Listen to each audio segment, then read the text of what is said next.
Welcome my dear all friends.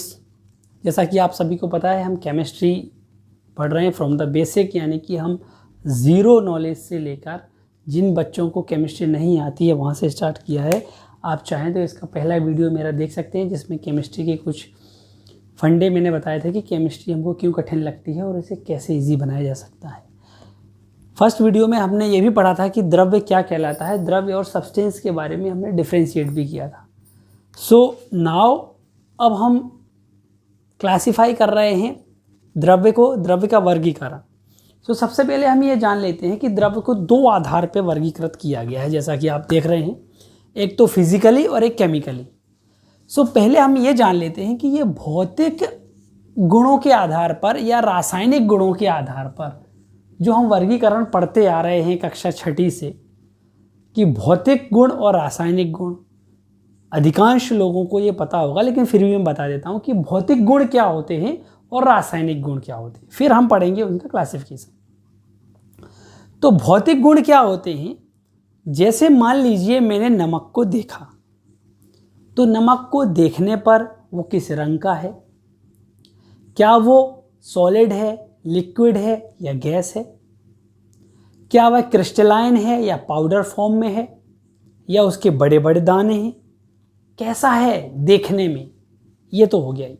फिर वह छूने में कैसा है, स्वाद लेने में कैसा है, ठीक है, रंग कौन सा कलर है उसका, ये सारी प्रॉपर्टीज या ये सारे गुण कहलाते हैं भौतिक गुण। यानी कि देखने, छूने, सूंघने, हम अपनी इंद्रियों से उन्हें कैसे जान पाएंगे सामने से, वो सारे गुण कहलाते हैं भौतिक गुण। और वही नमक किस प्रकार, किस पदार्थ के साथ कैसे रिएक्ट करता है, जो कि हमें दिखाई नहीं देता। जैसे मान लीजिए नमक को हम जब पानी में घोलते हैं तो वो घुल के कहाँ चला जाता है, हमें दिखाई नहीं देता। सो वो सारे जो गुण हैं रासायनिक गुण, की रसायनों के साथ मिलकर वो कैसे रिएक्ट कर रहा है, किस रसायन के साथ मिलकर वो क्या रिएक्शन दे रहा है, हाइड्रोजन के साथ मिलकर क्या बनाता है, ऑक्सीजन के साथ मिलकर क्या बनाता है, किन किन रसायनों के साथ मिलकर वो कैसे कैसे रिएक्ट करता है, ये कहलाते हैं उसके रासायनिक गुण। आई होप आपको क्लियर हो गया होगा कि भौतिक गुण और रासायनिक गुण। तो हम इस द्रव्य को यानी कि मैटर को, संसार की सारी वस्तुओं को जिनमें भार होता है और जो स्थान घेरती हैं, उनको वर्गीकृत कर रहे हैं। सबसे पहले भौतिक आधार पर करते हैं।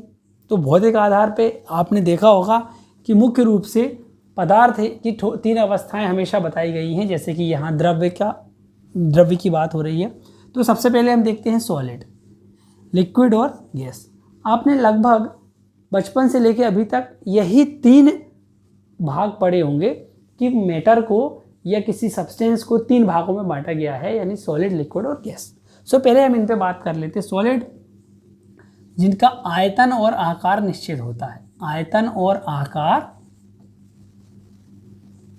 कैसा होता है? निश्चित। आयतन और आकार निश्चित, यानी कि सॉलिड को, जैसे कि ये पेन है, इसको चाहे मैं यहाँ रखूँ या यहाँ से कहीं और फेंक दूँ, इसका आयतन जितनी जगह इसने यहाँ घेरी है, वहाँ जाके भी ये उतनी ही जगह घेरेगा। मैंने जितनी स्पेस यहाँ ऑक्यूपाई किया है, मैं कहीं और चला जाऊँ तो मैं उतनी ही जगह घेरूँगा। या कोई भी मटेरियल जिसका स्थान घेरने का जो एरिया है, यानी कि आयतन, वो फिक्स है और इसका शेप भी फिक्स है। अगर मैं इसको यहाँ रखूँ तो भी पेन का आकार ऐसे ही होगा, मैं अपनी पॉकेट में रख लूँ तो भी ऐसे ही होगा, या कहीं इसको फेंक दूँ तो भी इसका शेप चेंज नहीं होगा। So this is the property, these are the properties of solid.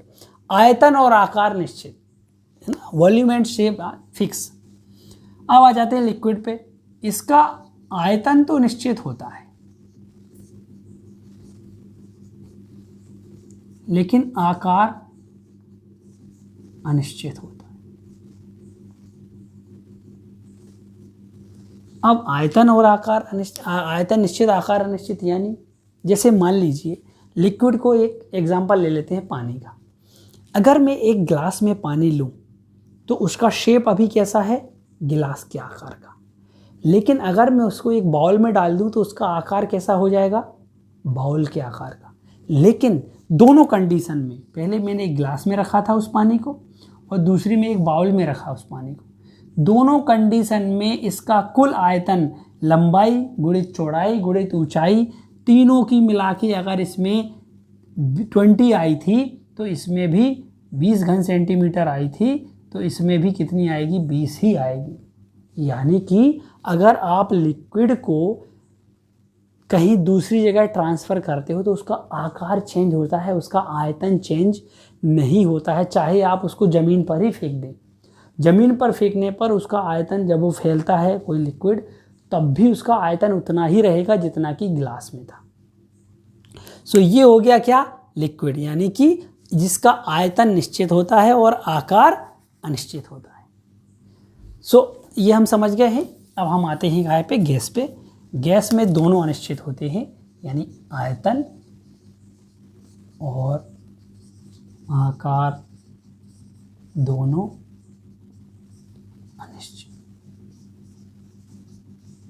आपने देखा होगा यदि हमने किसी जार में गैस भर रखी है, जार छोटा है तो अणु पास पास आ जाएंगे, उसी गैस को उतनी ही गैस को अगर हम बड़े जार में डाल दें या बड़े बलून में डाल दें तो वह उतना स्पेस घेर लेती है।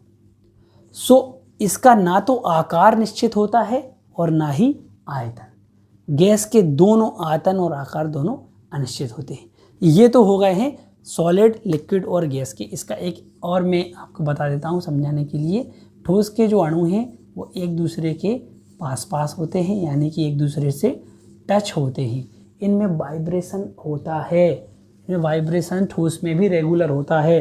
कभी हम छोटे थे या आपने भी एक प्रैक्टिकल किया होगा कि खंभे के पास होके खड़े होके उसको बजाना, तो उससे क्या होती है? आपको आवाज़ आने लगती है। भले ही आप किसी छोर पे खंभा बज रहा हो, लेकिन आपको यहाँ आवाज़ आ जाएगी खंभे की। यानी किसी भी सॉलिड में जब हम क्या करते हैं, कोई आवाज़ करते हैं तो उसके कण जो होते हैं वाइब्रेट होते हैं, उस वाइब्रेशन का हमें अनुभव होता है। सो सॉलिड जो होते हैं उनमें भले ही अणु एक जगह से दूसरी जगह नहीं जाते हैं, लेकिन उनमें कंपन होता है। अणु बहुत पास पास होते हैं। द्रव में क्या होता है? अणु कंपैरेटिवली दूर दूर होते हैं। गैस में अणु बहुत ज़्यादा दूर दूर होते हैं। सो ये है बेसिक डिफरेंस सॉलिड, लिक्विड और गैस में। चलिए अब हम आते हैं प्लाज्मा पे। प्लाज्मा अभी आज जो इस नए युग में जब हम इन 3 फॉर्मेट या 3 रूपों को पढ़ते हैं तो उतना ही महत्वपूर्ण हो जाता है प्लाज्मा। प्लाज्मा इस मैटर की एक 4th स्टेज है। और वो कब बनती है? ये तब बनती है जब किसी परमाणु में से इलेक्ट्रॉन को बाहर निकाल दिया जाए, या किसी कारण से मोर एनर्जी लेकर इलेक्ट्रॉन उस अणु से बाहर निकल जाए। ऐसी कंडीशन में ये जो परमाणु है ये क्या बन जाएगा? पॉजिटिवली चार्ज, और ये इलेक्ट्रॉन तो नेगेटिव चार्ज होता ही है।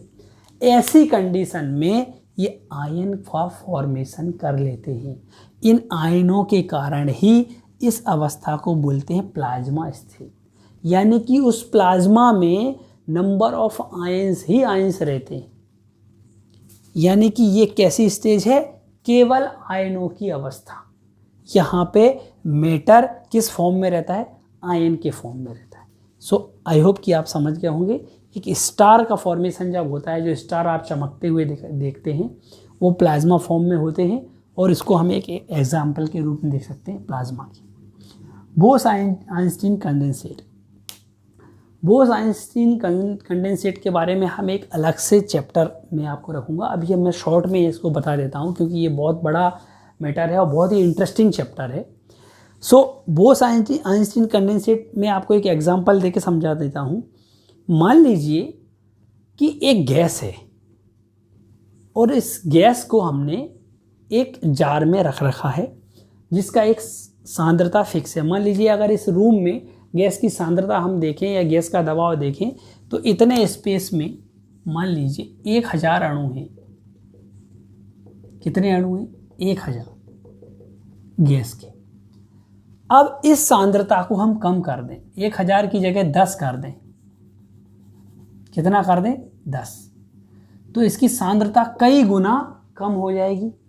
तो गैस फॉर्म में किसी गैस की सांद्रता को बहुत कम कर दिया जाए, उसमें अणुओं की, परमाणुओं की संख्या बहुत कम हो जाए तुलनात्मक रूप से, और फिर इस कंडीशन में इसको फ्रीज किया जाए -273 डिग्री सेल्सियस तक, -273 डिग्री सेल्सियस परम शून्य ताप होता है, आप लोग जानते हैं।